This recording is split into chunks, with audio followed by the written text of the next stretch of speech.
I've been with my wife, Mara, for 6 years.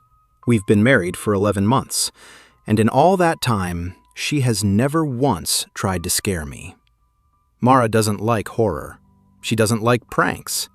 She doesn't even like walking through the house in the dark. She's normal, which is why I can't explain what's been happening, or when it stopped being her. The first time it happened, I thought it was kind of funny. I was running late for work, rushing down the hallway with a cup of coffee, when I saw her. Just her eyes, peeking at me from around the corner. The rest of her body hidden. She didn't blink, not once. Just watched me. Like she'd been standing there longer than I realized. I jumped so hard I spilled coffee down my shirt. "Mara, what the hell?" And instantly she pulled back. Too fast, like she'd been waiting for me to notice. I heard her footsteps retreat, quick and light, then a quiet laugh. Soft, almost breathy. 3 nights later, I woke up around 2 in the morning to get a drink. The house felt wrong, too quiet. I stood at the kitchen island pouring orange juice when that feeling hit me. That sharp, crawling feeling that someone was watching.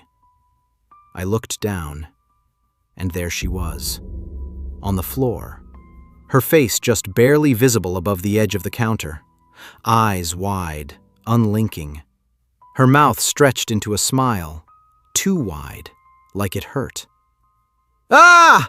I screamed, and the second I did, she dropped and scrambled away on all fours. Her hands hit the tile in quick, wet slaps, too fast, too controlled. Like she wasn't thinking about how a person should move. I stood there, frozen, trying to make sense of what I'd just seen. When I finally went back upstairs, Mara was in bed, on her side, still, breathing slow and even. I stood in the doorway for a long time, watching her. Something felt delayed. Like whatever I saw downstairs hadn't been reacting. It had been waiting. The next morning, I asked her about it. "What were you doing last night?"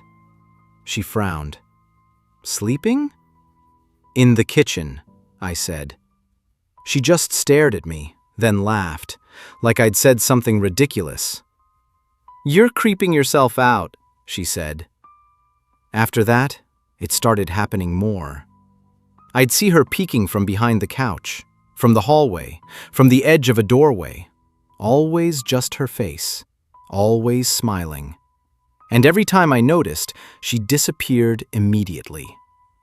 One night while we were watching TV, I joked about it. "Haven't seen you spying on me lately." She looked at me, smiled, and said, "Maybe you're just not noticing anymore." After that, I couldn't relax. I started checking corners, pausing before entering rooms, looking behind doors, because I didn't know if she'd be there, watching, waiting. Then one night, she told me she was going to a friend's place. I watched her leave, watched her car pull out. I stayed home. Around 9, I got in the shower. Steam filled the room. Water ran down my face, and then that feeling came back, stronger than before. I opened my eyes, and she was right there. Her head pushed through the shower curtain. Just her head, the rest of her body still outside. Water ran down her face, into her open mouth. And she didn't react, didn't blink. Her eyes were red, dry, wide. And her smile? It didn't move. I couldn't move. I don't know why. I just stood there, staring. Then, slowly, she pulled her head back. The bathroom door slammed, hard enough to shake the mirror. I locked myself inside, heart pounding, anger building. I yelled at her to stop, to knock it off. Then I heard it. A low, broken sound. A strained moan. Not from outside. from inside the room. I turned slowly toward the closet, and there she was, peeking through the crack, watching me, smiling. I hadn't seen her move, but she wasn't where she was before. I ran. I didn't stop until I reached my brother Daniel's house. That night, I couldn't sleep. Every time I closed my eyes, I saw her. Closer. Every time. The next morning, that feeling came back. I turned my head. And there she was, outside the window, her face pressed flat against the glass, watching me, her breath fogging the surface in slow, uneven bursts. There were no footprints, no car, nothing. That's when it hit me. It didn't matter where Mara actually was. Something else was still here. I called her mother. She was quiet for a long time. Then she said, "If she's started peeking, you need to leave the house."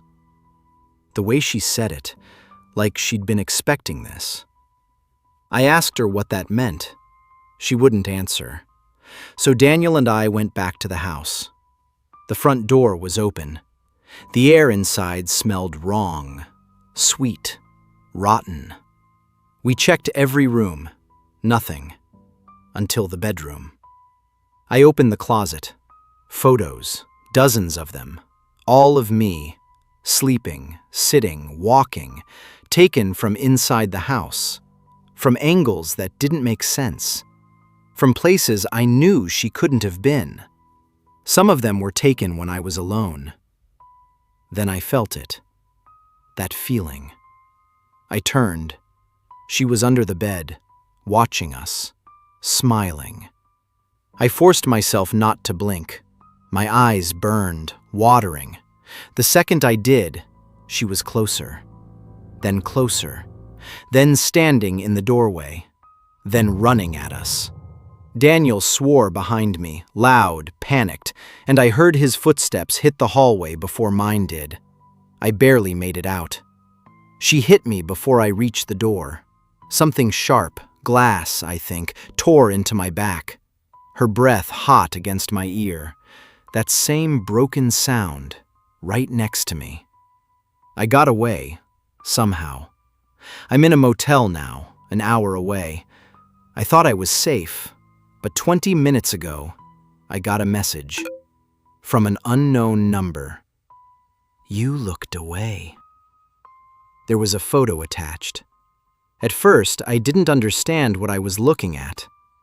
Then I saw myself.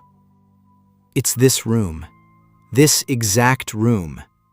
And behind me, something is still waiting for me to look away.